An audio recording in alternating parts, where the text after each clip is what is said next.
welcome everyone. We're starting the workshop now. Can you please join? Thank you.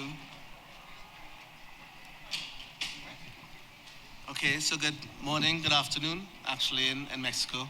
Good afternoon, everyone. Welcome to our fourth Small Island Developing States Roundtable.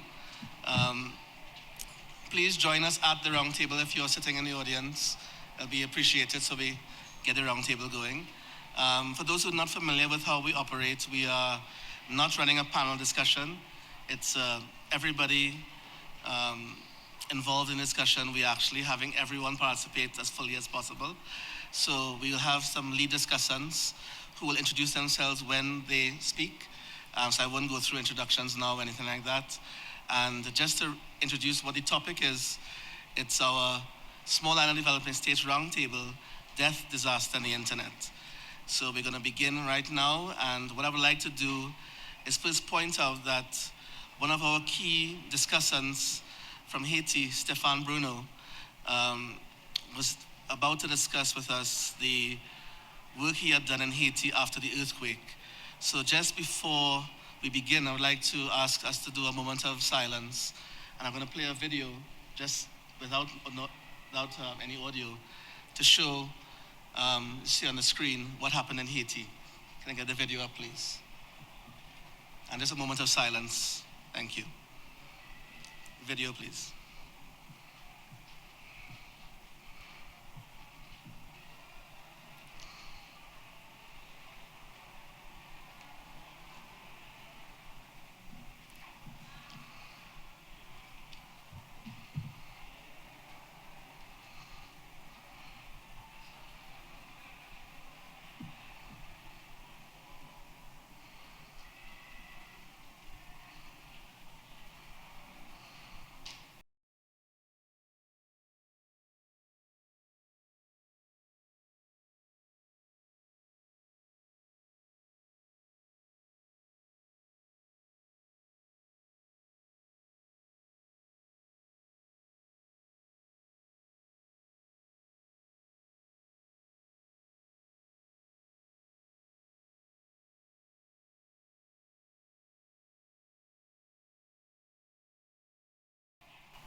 Okay, so to organize our discussion today, we have three main discussion questions.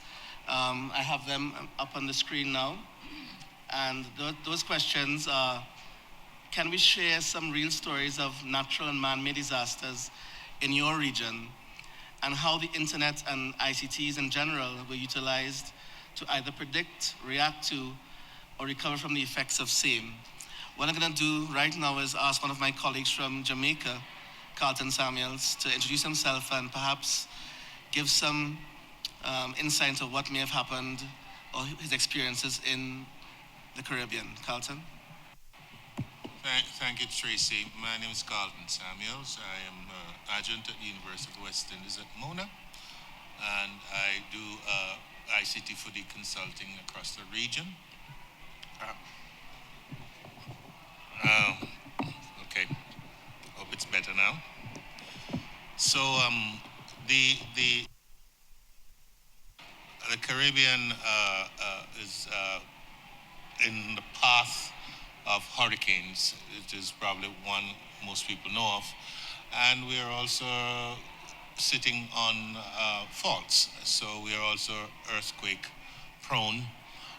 In some regions. A couple of days ago, for example, there was a shake in Trinidad and Tobago. You've seen the video introducing what happened in Haiti with the earthquake. And recently we had the Category 5 hurricane that we got lucky in Jamaica. It went by us, slightly north of us, so we just saw the tail end of it. But it devastated Haiti again. And we had some damage from hurricane in Belize, which has recovered mostly from it. So the weather is a blessing and it is a curse in the Caribbean. And we find ourselves every year uh, preparing for Atlantic storms or hurricanes. We find ourselves uh, trying to get by even with it. Preparation is key, and we have regional disaster agencies, SIDEMA. It is coordinator of most of the disaster in terms of preparation for it. Uh, in our region, ICTs play a great role, major role. But of course, the big one is radio. Radio is the means by which we broadcast most of the information about natural disasters coming. It is also the means by which we connect to people in outside the cities, in the rural areas, and it is also a way for us to even get information back to others around the world. Uh, there are mobile networks. I don't know if you know that the penetration for mobile across the region is usually 120, 150%. So mobile coverage is extensive in the region. And what we have seen in the last little while is that in some areas there is some resilience in the mobile networks. In Jamaica, for example, we've seen some resilience there, not so much in other places. For example, in Haiti, there was a serious breakdown in the mobile networks. I was in talking to colleagues in Haiti during the storm. If they were in Port-au-Prince, you could get to them. If they were outside of Port-au-Prince, just outside of Port-au-Prince, you couldn't reach them. When I finally got through to them, they tell me that most of the mobile infrastructure in some areas were blown down, damaged. So there was no mobile networks available. What was interesting was that amateur radio, ham radio, was key in providing information to people, both the responders on the ground or just telling people what was happening from on the ground in most places. So we know of a fact that ham radio is very important to communications in disasters. And the same thing happened in Belize. Belize is a slightly different thing, and probably Bev will tell some more about that. In Belize, the hurricane that came through did some damage to the mobile infrastructure, and it knocked out a fair amount of the wireline infrastructure with the downing of posts and cables along the way.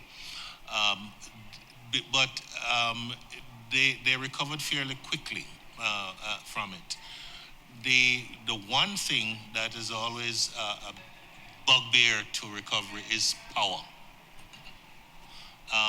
For the most part, those mobile antennas that are powered by alternative power sources, that is to say, they have solar or they're battery powered, they came back fairly quickly online. But in areas where they were depending on the public power sources, it took a lot longer because the power supplies took longer to get in. So out of our experience, two things that are important to us. One, if you look for preparation, it's mostly radio, analog radio. When it comes to recovery, analog radio plays a part. The mobile networks are there and they are more resilient than before to recover. But amateur radio, ham radio, is playing a great role in connecting people. The power situation in most areas is always the last bit to come back together. And so the time to recovery of the communication networks where they're dependent on the public power, it takes a lot longer time. So alternative power sources from solar and so on especially is very important to the recovery of the communication systems. I'll stop there. Thank you, Carlton. And I'm seeing hands already going up, Pacific colleagues.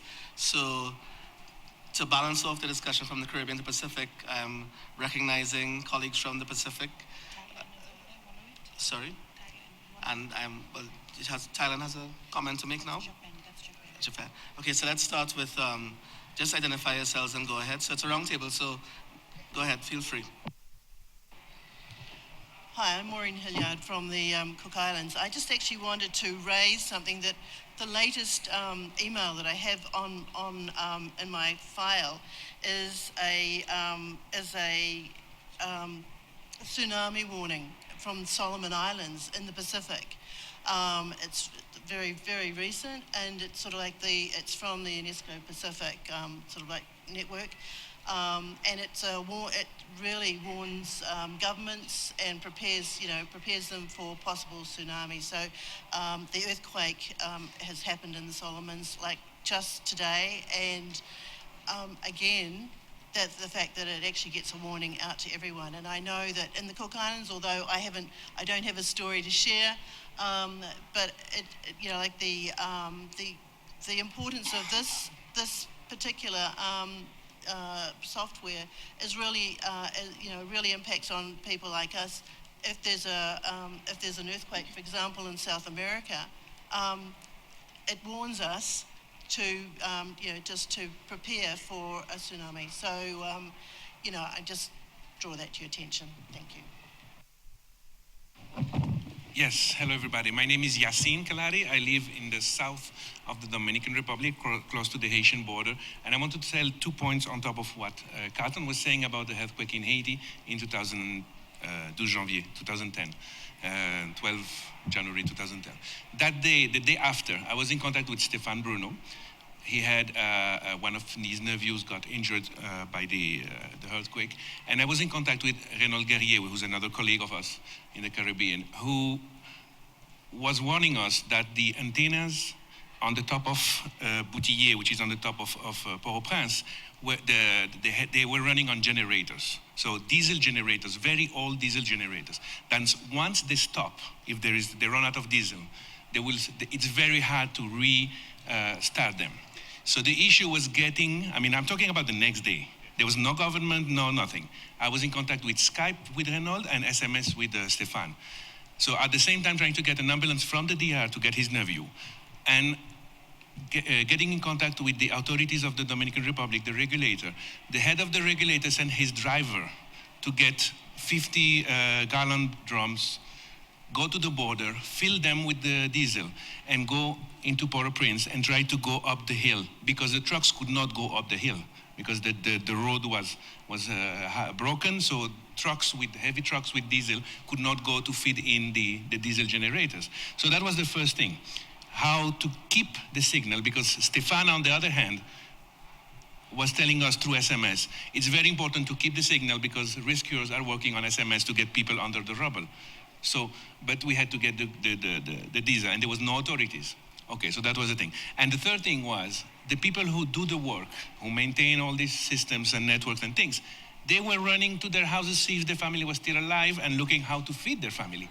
So how, at the same time, can you ask them to maintain these systems while their family... So basically, we had also to work with the other, some food trucks that were coming from the DR, to have someone from there take the food and bring them to the families of the people who were maintaining the systems. I'm talking about the 2-3 days after the earthquake, and there was no government, no nothing. So these are not only the electricity, the power, how to get it to the right place, how to feed the people who are maintaining the systems, while the rescuers were getting people from under the rubble. So all that is a big thing. So it's not just, you cannot predict it, you cannot prevent it, you don't know where the harm would be, because maybe the antenna would have fallen, but it was up. So the problem was the road, the problem was getting, so it's very difficult. And the people. For me, the most critical thing was making sure that the people who maintain these networks during the rescue operations were fed, and they had the tent to put their family, because during that, they were providing a service for thousands of people, but they still needed that support. So that is the point. Thank you, Yassine, and thanks also for bringing up, again, Stefan's role. Really do appreciate that. I know Salah had something to say, so let's let Salah go, and I saw Izumi. Yes, so a few hands, so let Salah go, and we'll continue thereafter. Thank you, Tracy. Good morning, ladies and gentlemen. I'd like to thank Tracy for hosting this very important panel. In terms of the Pacific, similar to what Carlton mentioned with the Caribbean, we also face various natural disasters and man-made disasters. And we have colleagues from Cook Islands. Maureen is sitting here. Andrew from Tonga's back there. Andrew, could you raise your hand? And I've got Kanan from Kiribati. And his island's sinking. Just kidding. But no, it really is sinking. So we have tsunamis, as Maureen mentioned. This year in Fiji alone, we had a Category 5 Cyclone Winston. 65,000 families were rendered homeless. The impact in terms of financially in the country was $650 million in damages. The primary school that I went to was shattered to the ground. You had corrugated steel pipes that were railings that were twisted. And Vanuatu has had Cyclone Pam. We've got landslides, earthquakes, volcanic eruptions. And also in terms of man-made disasters, we've got flooding happening. You know how you have commercial developments, particularly resorts, where you have resorts, where you've had to reclaim land. Due to unsound environmental management practice, that's had repercussions on severe flooding that's literally flooded an entire town where the international airport in Fiji is based. So that's quite significant. We've got ocean acidification found in Tonga, where the water turns red, also parts of Sydney, the ocean. And you've got generally climate change. And with respect to the question, how has the internet been used to either predict, react, recover? Maureen showed a brilliant example of alerts triggered by emails. We also have mobile apps that's prevalent globally, that's also available and accessible in the region. Quite aside from that, a lot more people are using social media, as well as the disaster management officers who use social media to get the message to the people faster.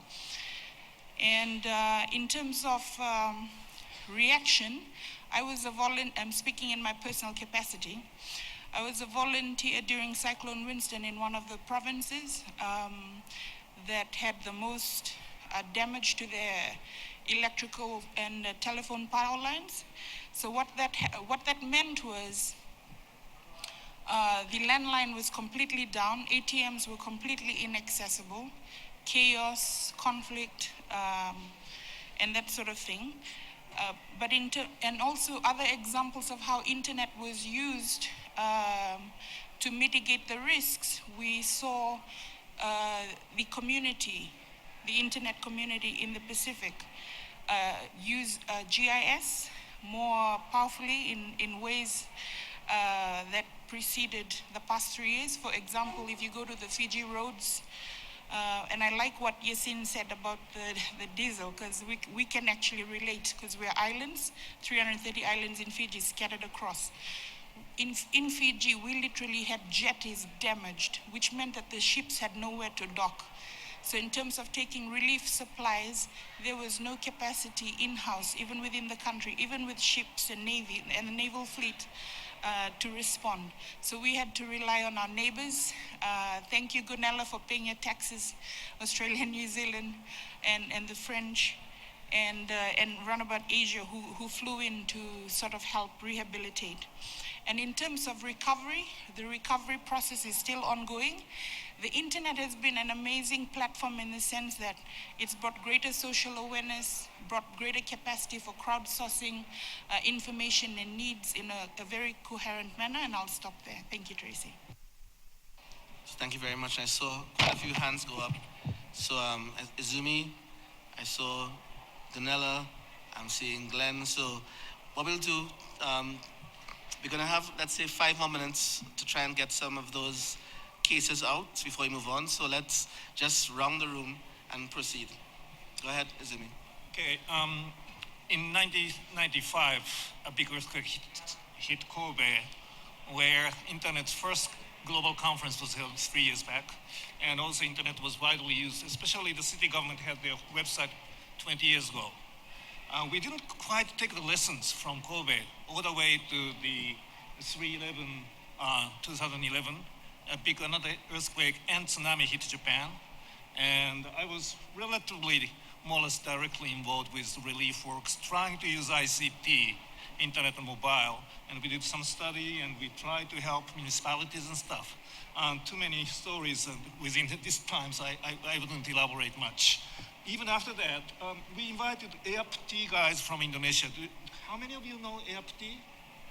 Which is an ISP association created non-profit right after the Aceh tsunami and went with Australian airplane with all the gears and helped the Indonesian National Relief Center with wireless networking and stuff like that. And they kept continuing till today to be prepared for any disaster like volcano eruption that happened.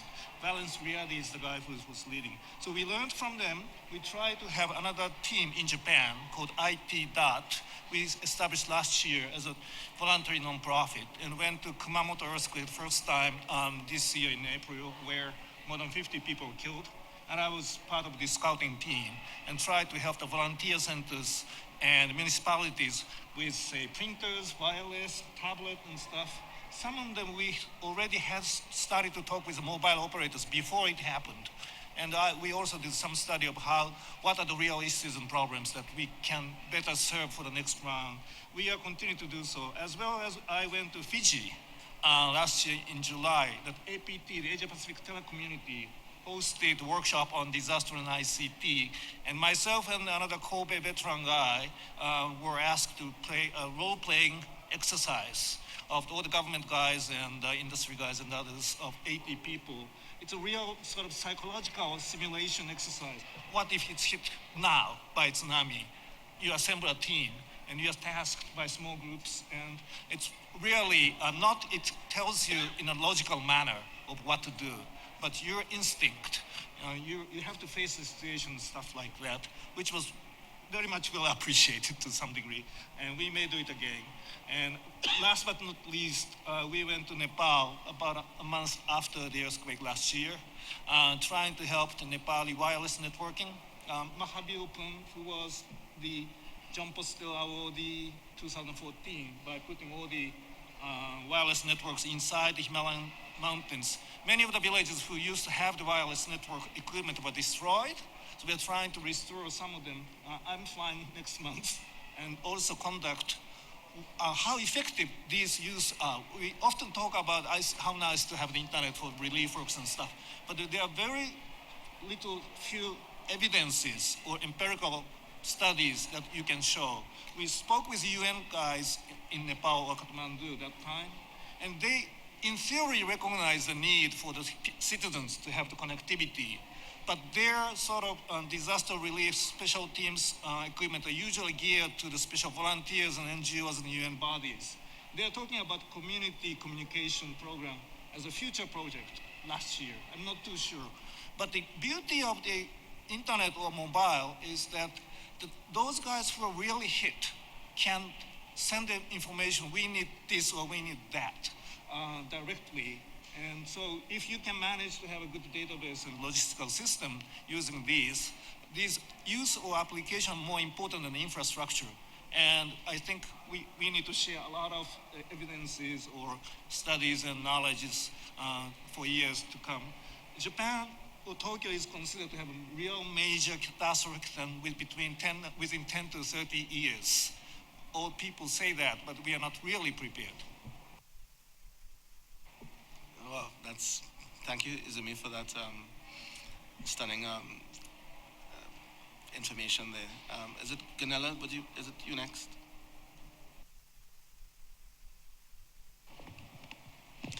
Thanks. Gunnar Lastbrink, Women with Disabilities Australia. I'm also going to talk about Cyclone Winston in Fiji. And this was a case study done by the Fiji Disabled Persons Federation. So if you can imagine a disaster where you have people who can't move around very much, it really is very difficult. So this Cyclone Winston earlier this year, there were a number of issues for people with disabilities. They missed out on the distribution of humanitarian aid because some of the distribution points weren't accessible. Information circulated on those distribution points were not inclusive of or accessible to people with disabilities. Transportation and roads or means to access those distribution points weren't accessible and available. And mobility aids, crutches, wheelchairs, whatever, were destroyed or damaged in the cyclone. And there was a lack of disability disaggregated data, so rescuers didn't really know where to go to help people with disability. Some of the cluster meetings for planning evacuations and so forth were in inaccessible venues. And also information on warnings and other disaster-related information and updates. They need to be inclusive of all people with disabilities. So for the deaf community, for example, information should be circulated via text messages, if the mobile network's working, of course, or for caption videos or sign interpreters on screen. And I know that if there's no power, that can also be difficult, but they were some of the recommendations coming out. And now in the Pacific Disability Forum have worked with 5 Pacific Island countries and set up a disability inclusive disaster risk reduction network, focusing on raising awareness about physical infrastructure, disaster response services, public service announcements and emergency access and evacuation centres. And if I can briefly mention about the Common Alerting Protocol, where this has been adopted in a number of countries, including Australia, and it's an XML-based system for exchanging public warnings between alerting technologies, and it is an ITU recommendation. So the output can be provided in a lot of different formats to mobile phones, radio, TV, sirens as appropriate. And it's a multimodal system, so accessibility features can be built in. It's also multilingual. And it's been adopted in US, Canada, Italy, and there's some implementations in Sri Lanka and Thailand. So obviously it needs to be considered if it's appropriate in some smaller developing island states. But I just wanted to share that with you. Thank you. Thank you, Ganella. Glenn, you had something to add? Thank you. Glenn McKnight. I'm with the IEEE site and IEEE Smart Villages project. And IEEE Smart Villages grew out of a project that IEEE Foundation and the UN Foundation looked at 3 mandates that are with the SDG, the reliable electricity, reliable communication, and patient records. And they were looking at best practices. So one of the projects that they worked on in Haiti is creating an entrepreneurial solar trailer system to provide power, because that was one of the big problems, as the gentleman was mentioning earlier about petrol. Diesel was $55 a gallon. It was extremely expensive if you could get it. And also there was an issue of when people went into the main city to try to find people, they didn't have street maps. So OpenStreetMap in Ushudi was doing a very good job in locating those people, because the disaster workers couldn't get to it. So there was a lack of power to the disaster workers, and there was a lack of real solid information, where we don't really focus on the first line of defense of disaster, because that's really other professionals do that. What we've done in Haiti since then is set up an entrepreneurial solar trailer system so that people can have power. And it's charging their cell phones, it's basic electricity for their homes. It's not going to power an air conditioner or a freezer, but it's basic power, and that's the last billion people. You have to look at reliable power. What's important is since that earthquake, there's other earthquakes that have happened, other hurricanes that have gone through the area, and it's, you know, this is an ongoing issue that you have to maintain the equipment. So I'd be happy to talk to anybody to talk about smart villages. We are looking at best practices. There is funding available for good projects. Thank you. Thank you very much. And so I just want to wrap up this particular areas, but I'm seeing two hands. Colleague from Tonga, what's his? Andrew from Tonga, and you're seeing we'll have the last input on this particular section of the discussion. So, Andrew. Thank you very much for the opportunity. I just want to point out some of the experience that we had in Tonga in regards to disaster. I think we already discussed some of the post activities after the disaster. Just a little bit of background of where Tonga is. Probably most of you are aware where Tonga is. It's very close to Fiji. But also it's very close to the Tonga Trench. So we are one of those island nations that's most vulnerable to tsunami. And one of our main objectives from the government side is to look at a way that we can do early warning. In a case of an earthquake like the one that just happened this morning, as I woke up this morning, I look at my phone, there was an alert. There was a earthquake in California. And I guess that triggered the tsunami warning to that side of the Pacific Islands, including Cook Island. In case of a tsunami in our side of the island, close to the Tonga Trench, it is estimated that less than 15 to 20 minutes as the first wave should hit the island. So you can imagine what kind of alert that we can alert the people. If we turn to SMS or the phone system, we have experienced that when a lot of people get on sending a phone SMS at one time, it will create a great delay. So if we send out a massive alert through SMS, it might take about 20 minutes to get the message. So one of the projects that the government has been looking at is to trigger an alarm using the FM frequency. And this has been a project that we've been working with Japan, government of Japan. It will be, I'm not sure if it's been deployed anywhere else, but it's something that we're gonna work on to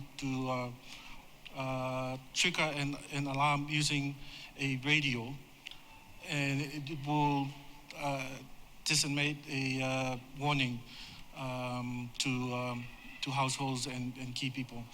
Also, we also engage with using the ICD as a way of telecommunication.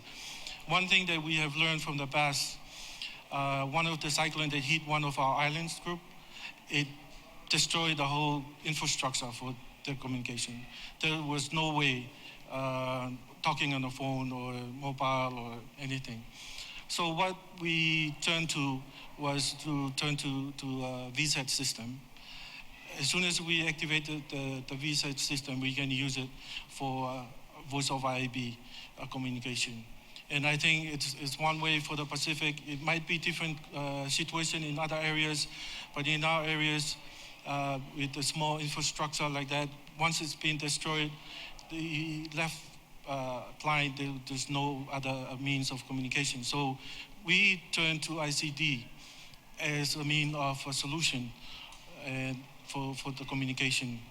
And I think that's enough for me, unless there's any other questions. Thank you. Before I get to Yassine, there's a remote question, remote comments in, so I want to take that first. Thank you. Okay, this is from the Dre Williams in the Caribbean. He says, "Power is crucial. After Hurricane Thomas, our very small generator looked like a female pig with piglets. Everyone in the neighborhood brought their phones to church. Yesterday, I was discussing solar charging for phones. Kenya and Pakistan use it.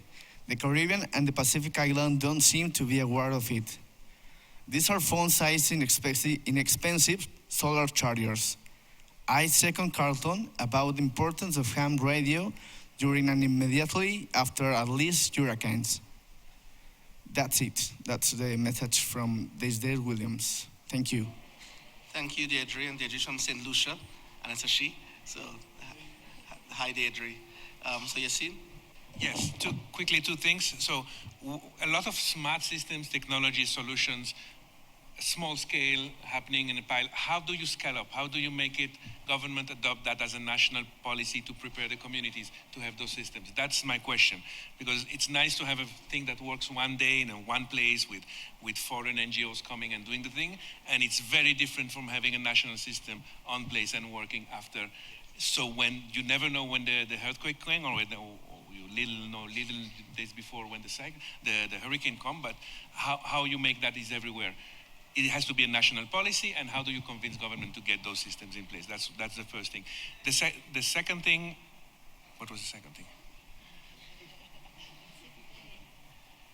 Oh, I forgot. We'll get back to it after. Yeah.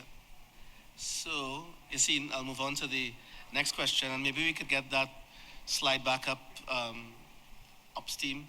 So the second question is there a view that climate change and emerging environmental challenges have affected and will continue to affect the small island developing states in the years ahead?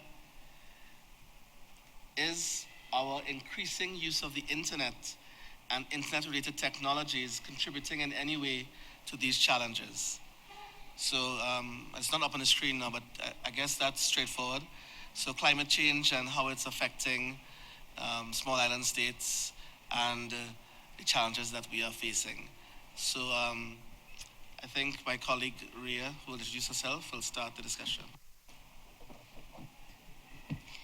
Hi, good afternoon, everyone. My name is Ria Yocheng, and today I'm in the capacity of advisor to the Organization of Eastern Caribbean States. And just looking at this topic beforehand, it reminded me that of a statistic that I saw many years ago, where it said 50% of the Caribbean population lives within 1.5 miles from a coast. That is significant on all counts. And if we talk about just climate change and we move on to vulnerabilities from disasters, the situation puts us in a very precarious situation. I think the example that was given in the Pacific Islands, where the gentleman over here, his island is sinking, tells me that the situation is not exclusive to the small island developing states in the Caribbean, but of course to all small island developing states generally. If we look at the role of technology over the years in affecting those challenges, we have to in fact look at what those challenges are. And we're talking a lot about the environmental challenges and the response challenges, but if we look at the social, economic, and environmental impact of, certainly in the Caribbean, if we look at Haiti, the statistic tells me that Haiti's economic activity 11 years later is 30% lower than where it would have been prior to the earthquake.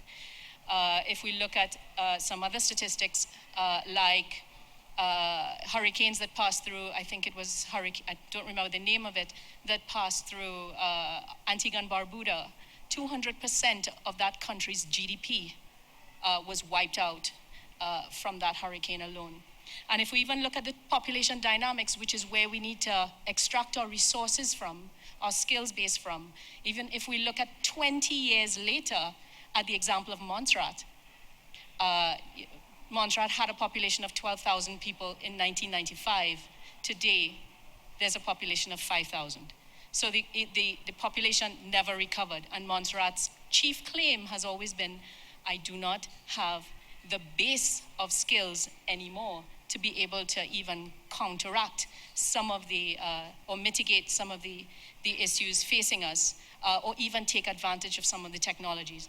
And so where we are right now is, in fact, as the gentleman said out of the Dominican Republic, we're playing around a lot with technology. That is undeniable. Technology has played a very crucial role, particularly led by the disaster in Haiti.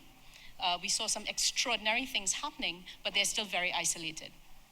And I think one of the more important extracts coming out of this session and many other sessions is that very point that he talked about, that I hope we can explore further, which is out of the hundreds of countries in small island developing states, understanding that in Dominica, for example, with a disaster recovery center of 5 against Trinidad that may have 35, how are we able to collaborate,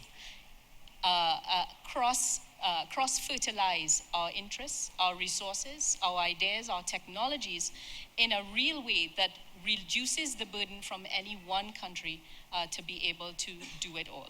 And I'll stop there for the moment. Thank you, Maria. And the same light, my colleague from the Pacific, Kanan, who's a Youth at IGF Fellow. So introduce yourself, Kanan, and I see Patrick Hussain next as wants to speak. So just if you want to speak, just catch my eye. Hello everyone. My name is Kanan. I'm from Kiribati, and I'm one of the youth fellow in the IGF. I'd like to share my experience. I'm sorry that I didn't share it in the first place, but I will make it quick. Back in my country, we are very vulnerable to the climate change impact, similarly with the other Pacific nation. But the only difference is that in recent times or in our history, we have never had any tsunami, cyclone, or anything like that. But the only serious problem is with the rising of sea level, because we only I think 8 meters above sea level. For your information, Kiribati is comprised of 16 low-lying atoll islands.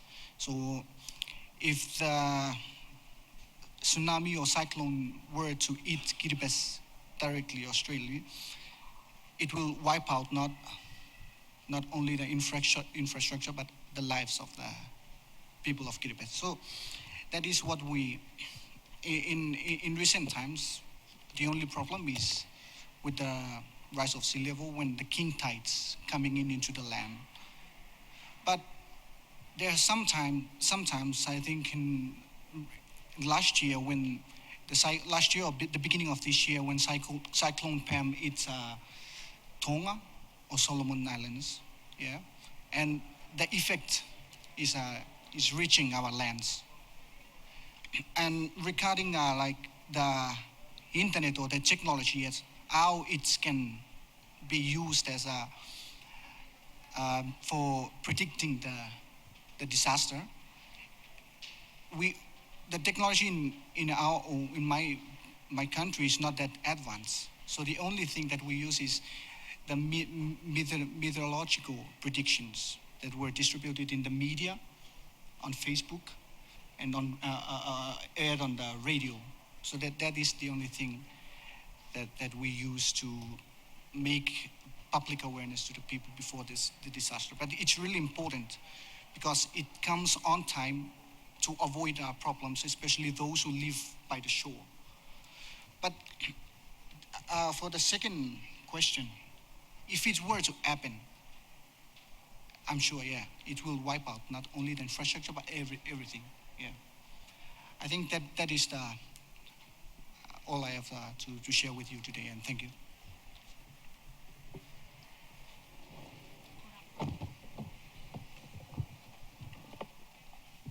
Patrick Hussain. Hi, Patrick Hussain, Trinidad and Tobago.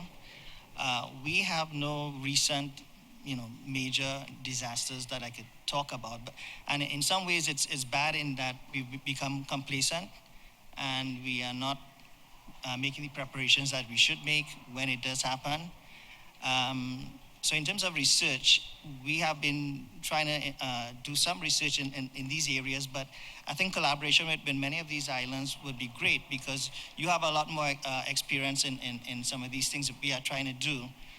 So for instance, we have some students working with a company to set up a sensor network to be able to collect data and be able to predict, make better predictions using machine learning techniques for things like flooding. And I'm sure a lot of you are doing the same things, and we can learn from you. We did have one recent man-made disaster where we had a near complete blackout, and this was due to, in our case, our power is generated from natural gas, and it was because of the lack of proper fault tolerance and diversification of the pipelines, etc. So we are working with the power company, for instance, to increase fault tolerance. I think our network providers need to do the same thing. We still have one single landing point for our fiber optic lines. But the point I want to make is that in terms of research, I think we can learn from each other, and I think, especially Trinidad, we can learn a lot from you all. Thanks. Thank you very much. So I'm seeing 1, 2, yes. So I recognize Michael. Introduce yourself, and then Andrew from Tonga. Sure. So, hi everyone, my name is Michael Ugia. I'm an ISOC ambassador. So the first thing I'd like to do is just say thank you for having me here. I mean, I don't need to lecture anybody about the effects of climate change on small island states. This is something that is going to continue to grow in severity, and it's something that needs to be taken incredibly seriously. Now, when we talk about climate change as it relates to ICTs or internet governance, unfortunately, there seems to be very little interest in this topic in this space. I mean, we talk about sustainable and inclusive growth, but yet there's absolutely no talk of climate change. I think this might be the only session here at the IGF that is even mentioning it. That to me is a real pity, among other things. Now, with that said, I don't mean to also get so upset about, it's not about upset at the community or anything like that. I recognize it's not necessarily a sexy topic, but there are many solutions out there that we can do, that we can focus on, that we can use. We can use multi-stakeholder solutions. We can work together to help mitigate this, as specifically as it relates to the internet. Now, I want to focus on the second question because my biggest interest in speaking at this roundtable is because I wrote an article in October, a lengthy article exploring the relationship between the internet and climate change, and specifically how that relates to the internet governance community. Basically, I had been very disappointed to learn that the Dynamic Coalition on Internet and Climate Change, I'm not sure if you know that there is one, it basically, it didn't present a report last year, and it found, and many of the members indicated that because of the lack of support from the IGF, within the IGF of the work that they were doing, we are now, I'm now a part of it, and we are now switching to WSIS Forum, where it's perceived that there's more support for it. Now, with that said, I want to focus on, sorry if I'm getting off topic, I want to focus on the second part of the question, because when we think about the internet and how it contributes to global footprint, to global carbon footprint or global greenhouse gases, the figure in late 2000s was about 2% of all global carbon emissions was related to the internet. Now, thankfully, a study that came out rather earlier this year indicated that as data because let's indicate this. The cloud is real. It's not just in the sky. The cloud is infrastructure. The cloud is servers. This takes power to cool. This takes power. This takes energy to power. So one study that came out, I think in about September or August, found that if we, in the foreseeable futures, the more that we connect people to the internet, the more that content is generated, we could eventually be producing, most of our energy, if not all of it, could be going solely to data retention and data power and data services. So with that said, the time to address this within our community is not tomorrow, it is not yet today, it is yesterday. So we need to work together we need to recognize that this is part of our role, or rather that we have a part to play. Something I mentioned in my article, and I know I'm guilty of this just like everyone else is, the internet is a global resource, yet at the same time, because of that, it takes global governance, which is a huge impact on aviation, and that's a big part of carbon footprint as well. So the fact is, yes, ICTs are contributing to climate change. Phones, for instance, if we want to connect new individuals to the internet, that takes resources to create those phones or those devices. Where is it coming from? They're not just made. They're not just made in thin air. That takes rare earth minerals. That takes carbon to produce. The more that this happens, the more that it's going to cannibalize on itself. So we do need to think about how we can use more renewable energy. But again, like I said, and I'll finish with this, Tracy, and I appreciate the lengthy time that you've given me for this intervention. There are many solutions, some of which are coming from the private sector, some of which are coming from the energy sector. Almost every sector that is related to the internet and to ICTs. ICTs themselves are used to mitigate both disasters, as you've shown, as well as mitigate climate change. So what we need to do is we need to address this. We need to see how we can work together, and we need to recognize that there are very real effects if we do not act immediately. Thank you. So thank you, Michael. And I think it's good to point out that this is almost a vicious cycle. So we're talking about ICTs, climate change, but also the climate change affecting small and developing states and how ICTs can actually mitigate that. So it's a very strange and difficult dilemma. How do we really try and get out of it if we can, so that we don't have situations in Kiribati or other islands which are in fact sinking in the Caribbean as well? How do we deal with that situation in a better way?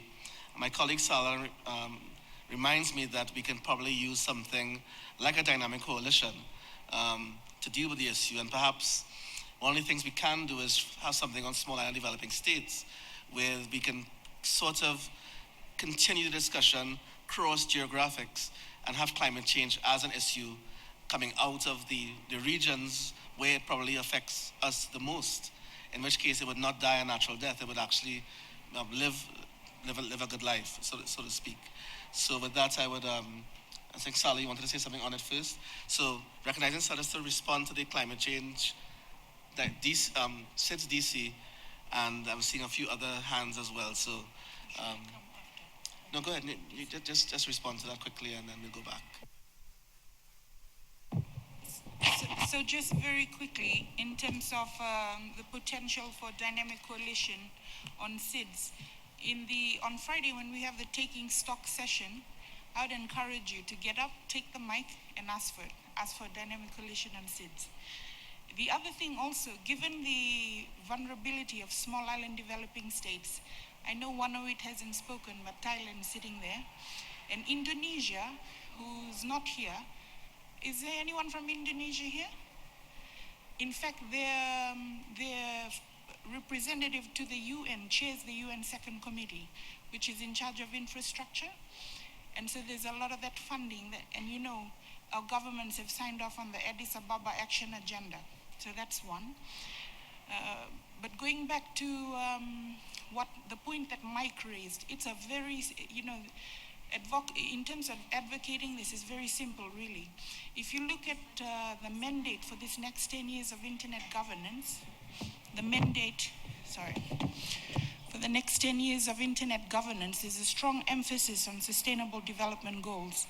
And even when we were answering the first question, we talked around the room about the impact on education, like schools shut down. So in terms of actually achieving the sustainable development goals, our very vulnerability is a roadblock to achieving the goals. So if we don't address it here, then who will? Thank you. So I recognize Andrew Tonga and then, Thank you for giving me the opportunity again. I think this question number 2 is a very important question, especially for us from the island nations. I do believe that this topic of climate change is not only caused by one player. It caused a lot of multi-stakeholders to cause effects on climate change or also pose a challenge. Let me just talk about the case in Tonga, and I think you can relate to your countries. Personally, I work under the Ministry of Maytag in the government of Tonga, and a lot of people ask me, what does Maytag means? Maytag means Ministry of Meteorology, Energy, Information, Disaster Management, Environment, Climate Change, and Communication. These all departments in the government play a major role in what we're discussing today. For example, I guess the person who just raised the question again, just finished, he touched on a very important point. How ICT runs on power, and power runs on diesel, and diesel produces pollution. In Tonga, when we discuss these matters, then we'll look at the solution. Okay, we'll look at the solar. So because the energy department is there, they look at renewable energy. So we look at solutions where we can decrease the carbon emission that affect and cause the challenges on the climate changes.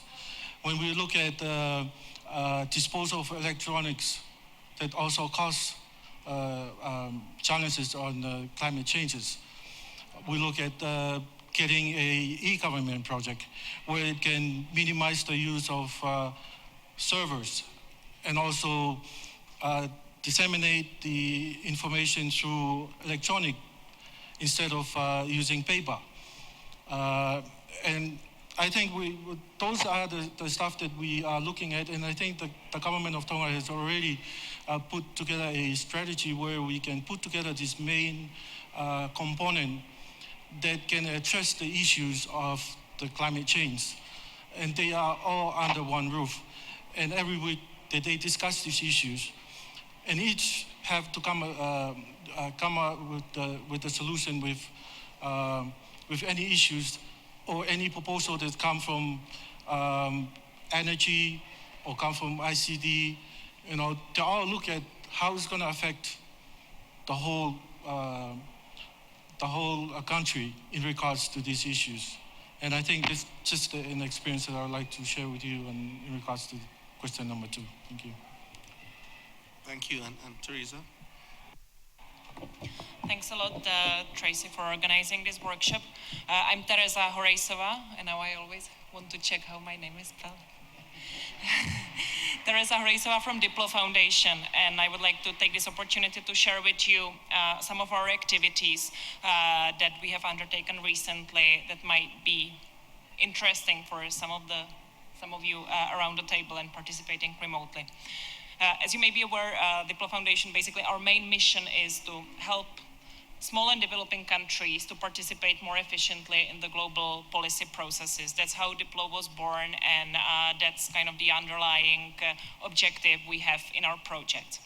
2 years ago, we implemented a project which was called CD Pacific, Capacity Development Project in Multilateral Diplomacy for Pacific Island States, in which we tried to increase the capacities of diplomats in the Pacific Islands to come and attend and learn about the multilateral diplomacy happening in international Geneva. And internet governance and climate change were one of the 6 the multilateral diplomacy areas that we were looking at. By the way, some of the alumni of this program, like Maureen, are sitting around the table. We are very happy that a few months ago we were able to secure support for the continuation of this project, making it even bigger. This time not only covering the Pacific Islands, but also the Caribbean and small countries in Africa. So we have those 2 tracks running just now, with participants again building their capacities localized to the situation and the hot topics in their particular countries. And we haven't forgotten on the Pacific Islands, and that's why I'm bringing it up here, because that's an opportunity that is still ongoing. We currently have a travel fund available for representatives of the Pacific Islands to come and attend selected, based on their preferences, meetings happening in Geneva at the UN. And we are ready to build a program for them around that to really, get more contacts and help with, obviously, the quite financially demanding travel to Geneva. This is a project that is supported by the governments of Switzerland and Malta.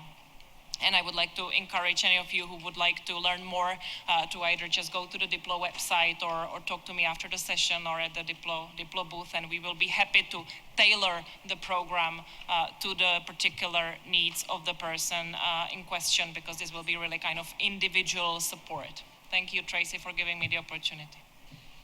Thank you, and I know, are there any hands right now? Because I know Salah had a question, so it's Maureen first. And then any further points? Salah asked for the last word, so I want to give her that. So Maureen, and then Yassine, anything else on this topic? And Michael. So Maureen, Yassine, Michael, and then Salah for the last word on question 2.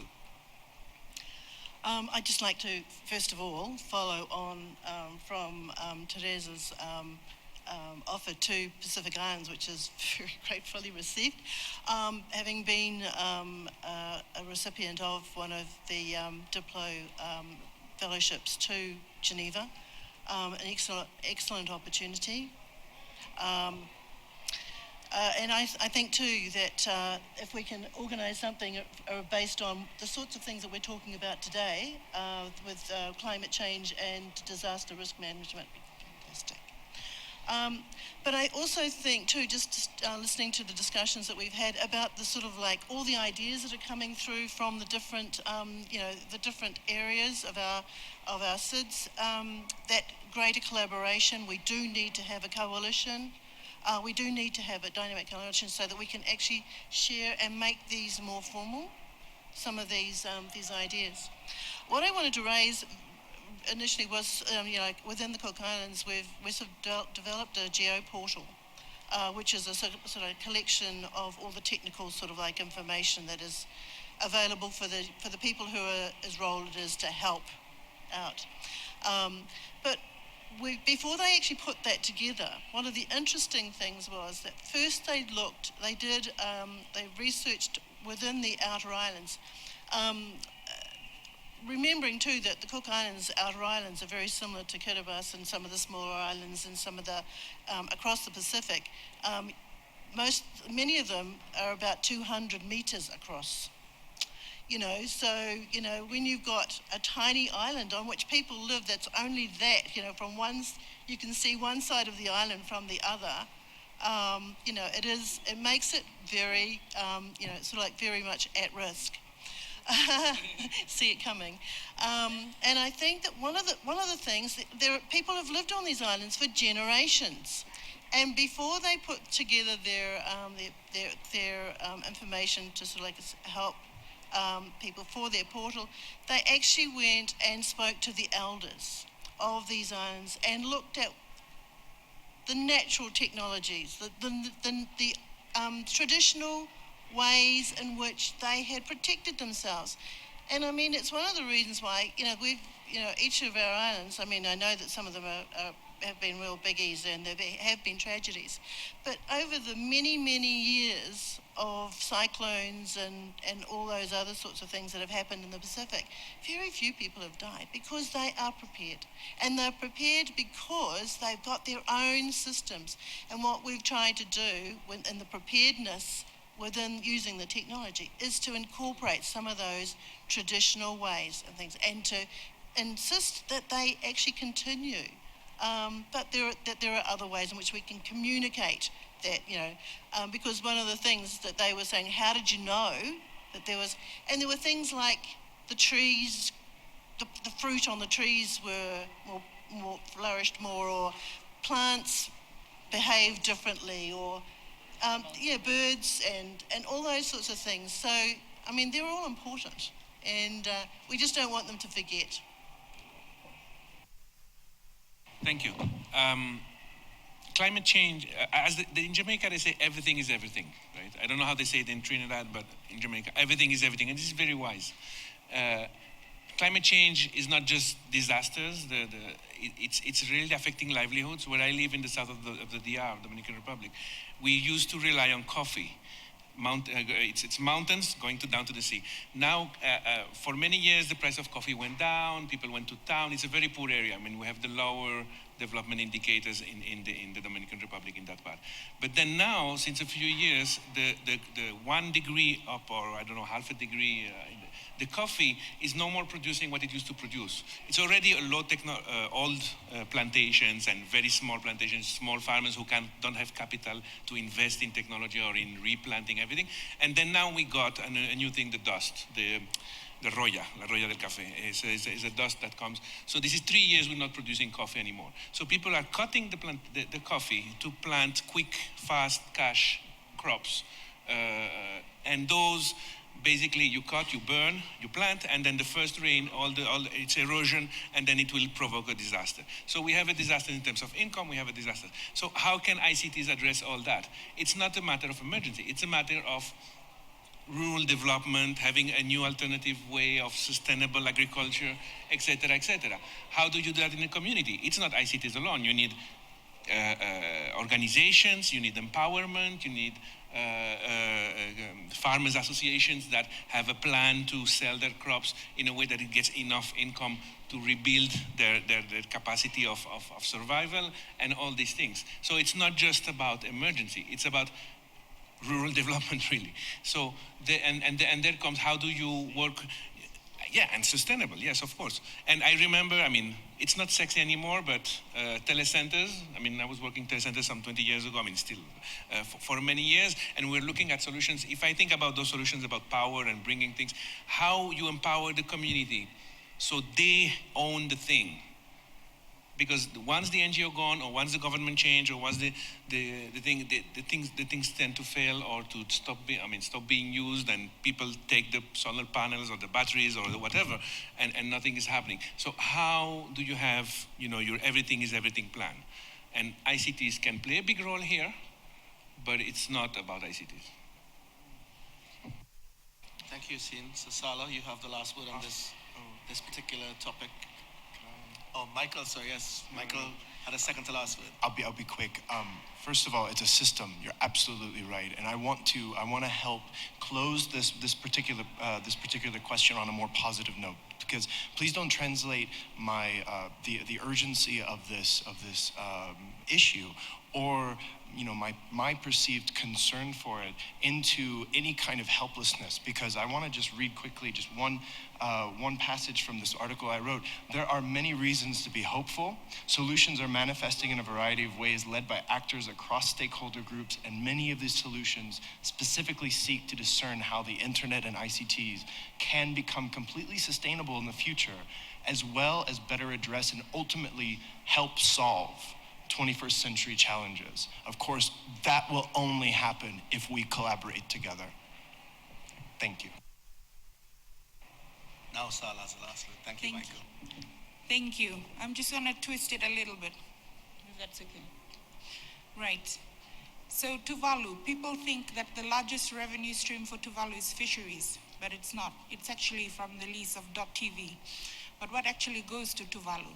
So let's look at Tokelau, small country, small territory, still, struggles with funding, and yet in terms of popularity of the domain, .tk, it's one of the most prolific in terms of it rests within the top 10. I mean, these are practical questions. Let's talk internet governance as well. I mean, in terms of carbon footprint, we've heard from Mike, we've heard from Yassine, these are real issues. I mean, you want to take access to underserved areas, and access is critical. And obviously, there's impact in terms of impact on environmental challenges in terms of climate change. And there's no mitigating that. However, I will say this. Countries, particularly small island developing states, as well as the global community, have expressed their commitment that climate change is indeed a pressing issue. How do we know this? Very simple. Let's just look at a couple of the frameworks that exist. You've got the Agenda for Sustainable Development. You've got the Paris Agreement on Climate Change. You've got the Sendai Framework for Disaster Risk Reduction 2015-2030. You've got the Samoa Pathway, in which all SIDS leaders attended. And in the Pacific, I know the Caribbean probably has it as well, but in the Pacific, I can only speak for our region. We've also got the outcome of the Pacific ICT Regional Ministers meeting in 2015, where this was actually expressly mentioned. So to answer the question that Tracy put up, I would say yes. Now, in terms of resilience, a framework, Yassine talked about the need for a plan. In the Pacific, just in September this year, leaders all across the Oceania signed the Framework for Resilient Development in the Pacific. It's an integrated approach to address climate change and disaster risk management. But in terms of practicality, operationally, we've got the PACNOG, which is, just like how you have the Carib NOG. And in Asia, you've got the Southeast Asia NOG and the CNOG and that sort of thing. So for PACNOG, for instance, they've got a dedicated working group that's looking to introducing new technologies or even innovations such as prioritizing pipes, having dedicated pipes just for emergency traffic, as Australia is already doing, borrowing from Australia. Looking into GSM technologies, and if you walk outside in the GSM booth, you'll see they're giving books out for free, and I'm sure that costs, when you buy it, it actually costs a lot of money, but try and get it and look at the disaster resiliency advancements that they're making in terms of technology that's useful for us. But one of the real problems that I believe that the Pacific still faces, I'm not sure about the Caribbean, but certainly something the Dynamic Coalition could explore, Tracy, is we've got a problem where we have stuff dumped into the Pacific and sold for premium price, where there's no support services provided anymore. I know this because I used to be Group Regulatory Counsel for a telco. And I remember negotiating agreements with some of the vendors, which I won't name. But if people don't know, how can they negotiate? So you can have a high-level plans, you can have a high-level framework, but talking practicality, so you can look at, so the dynamic coalition could potentially look at things like, and maybe work with people like Diplo, since they're already doing work in it. Look at how we could have like an observatory, like a one-stop shop for best practices, one-stop shop for innovation that's accessible all across. Because, in the Pacific, this FRDP actually came up from the Pacific platform. But believe me when I say this, in 2013, and these were just disaster responders and organizations, when I tried to weave in ICT, it was very hard. They thought, when you say ICT to some community outside of the IGF circles, they think it's, oh, let me fix your computer, update your browser, seriously. Which means we've got to get out of this, our community, our cliques, and really network and advocate. And Yassine raised an excellent point. It's not a one-man job, a one organization job, a one farm job. It's a multi-stakeholder job. And at the end of the day, it's not I don't think, I wouldn't even say it's a responsibility. I would say I would say it's our humanity, because the future, tomorrow's generation, how they actually, sustain, or, Vincef mentioned in day zero that much of what we have, the standards that they're actually discussing won't be applicable in 20 years to come, 30 years to come. These are serious repository issues, even with issues like local content. So with that, I'll just give that back to Tracy. That's okay, Sala. So I think we've answered a lot of the questions that we tried to answer in question 2. We've also dipped into question 3 already.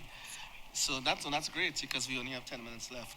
So what I'm going to do, I'm going to ask my colleague Bevel Wooding from Trinidad to just lead us in a wrap-up discussion on how the internet and internet technologies relate to the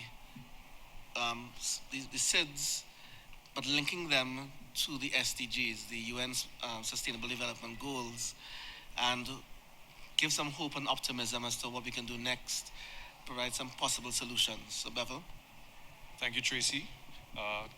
This third question, I think we have already gotten into some of the issues surrounding it.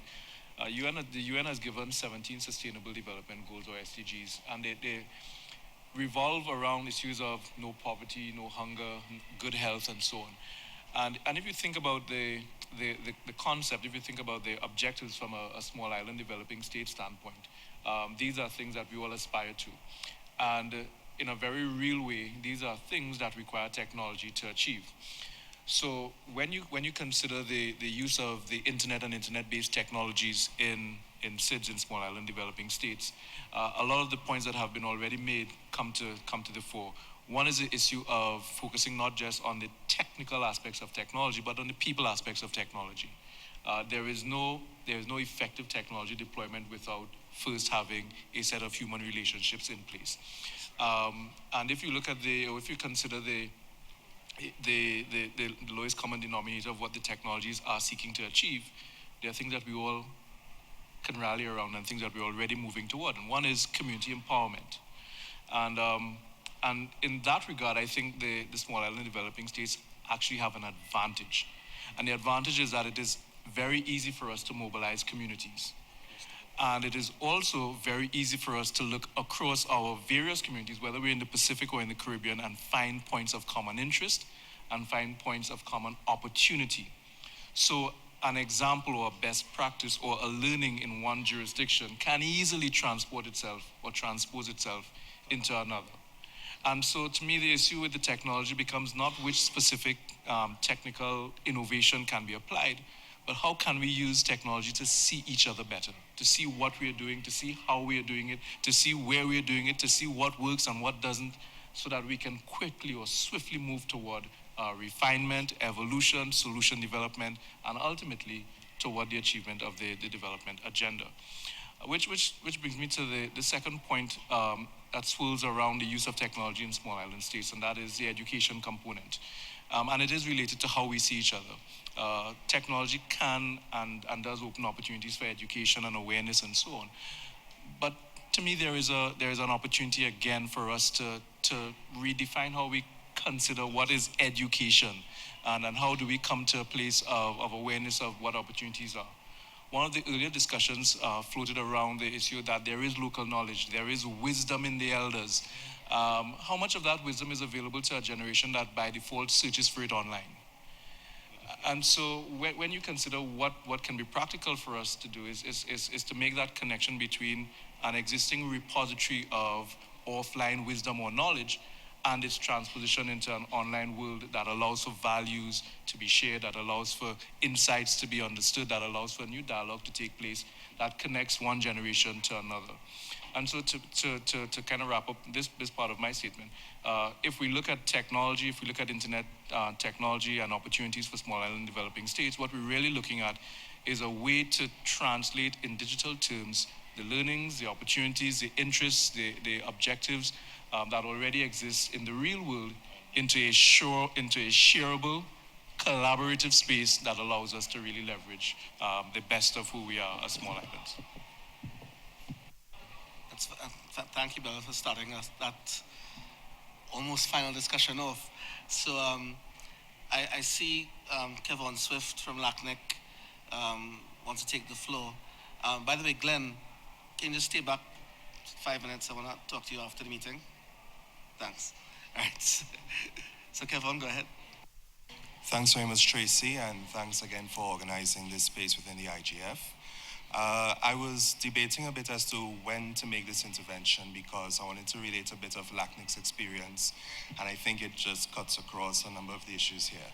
I won't say that we are directly looking at the climate change aspect, but I will talk about ITIC a bit, which was a capacity development initiative that we developed in the aftermath of the 2010 earthquake in Haiti.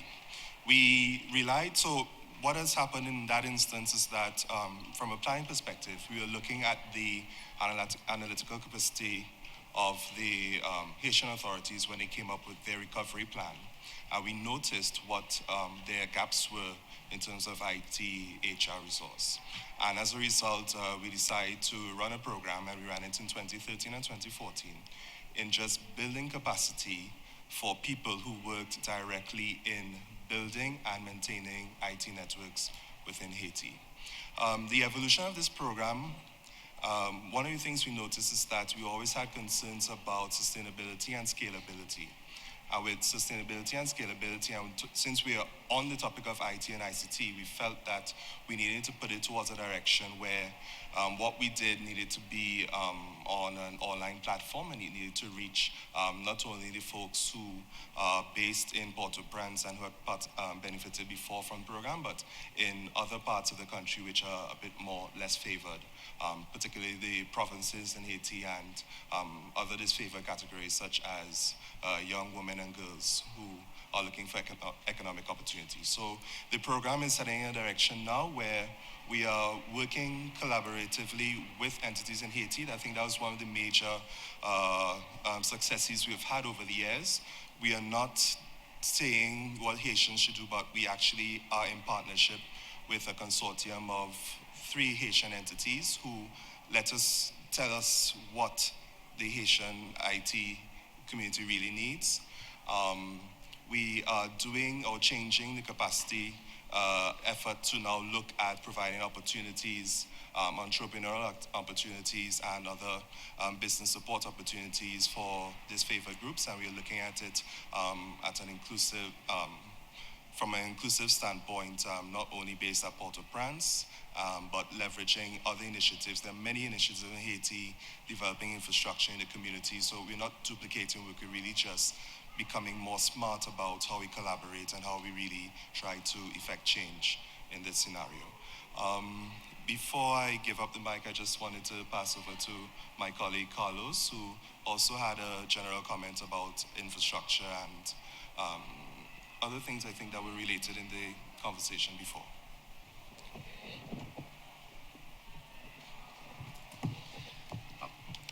Thank you, Kevin, and it's good to see so many familiar faces in this workshop. I wanted to make a general remark regarding infrastructure. Some thought, I would say a lot of thought has to be put into infrastructure, particularly in the case of small islands, which may become disconnected from the wider internet in the case of a natural disaster. And actually, Bebel has already listened to me say this many times. I think that IXPs and the whole interconnection within the island, even if it's working perfectly after a disaster, there is some additional thought that has to be put into how this sort of small internet will work while this connection is going on. One of the things that LACNIC believes that is really important for that, not only the IXPs within the island, but also the root servers. The idea that you need a root server, a copy of a root server within the island, reachable from all the operators in the island, so DNS resolution can actually be achieved, it's extremely important. And actually LACNIC has a program called Más Raíces in Spanish, where we actually try to help different operators to have or to host copies of root servers. And this is, I believe, an important topic that should be addressed when analyzing the problematic of connecting small island states. Thank you. Okay, so all of a sudden we're having, I know the time has ended. We have 2 requests. There's a remote. So let's get the remote moderation in. If I beg another minute or 2, and then I'll ask Rhea to wrap up. So I will end my conversation here. And thank you all for coming. But let the remote moderation intervention come from Deirdre Williams, and I'll ask Rhea to wrap up. Okay. He says, persons with disabilities have a slogan, nothing about us without us. Perhaps SIDS should adopt this slogan as well? That was a question.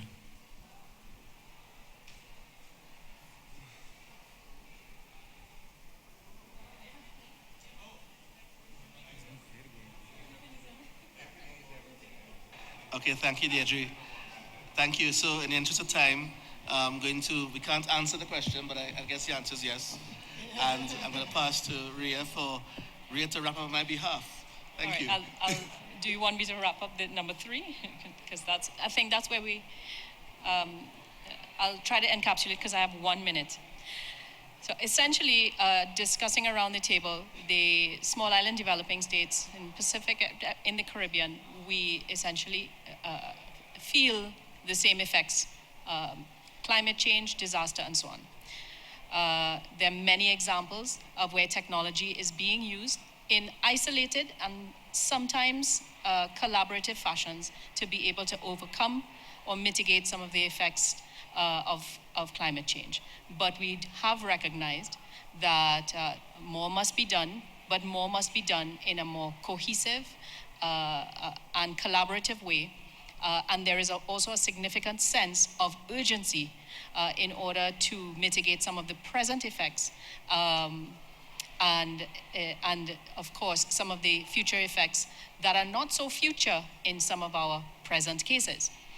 And if I draw on some of the points made at the end, what it's really coming down to is understanding that we are more similar than we are dissimilar in the effects, and we are more similar than dissimilar in the adoption evolution pathway of technology in our regimes, in our politics, in our populations.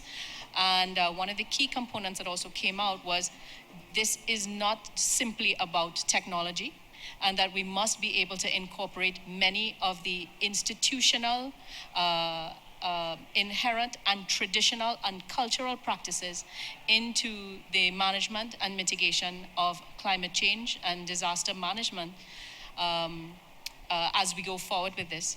And that there is a real need to be able to find a formal mechanism for SIDS to be able to collectively share collective experiences and information and collaborate to be able to find appropriate solutions that are scalable cross countries, cross communities in a very expedited fashion, even though, as it was said, there are other fora that are trying to manage this on a global scale, but understanding that we do have to walk and run at the same time. Is that it? So thank you very much. We're on island time. Thanks again. Bye-bye. That'll be on the transcript.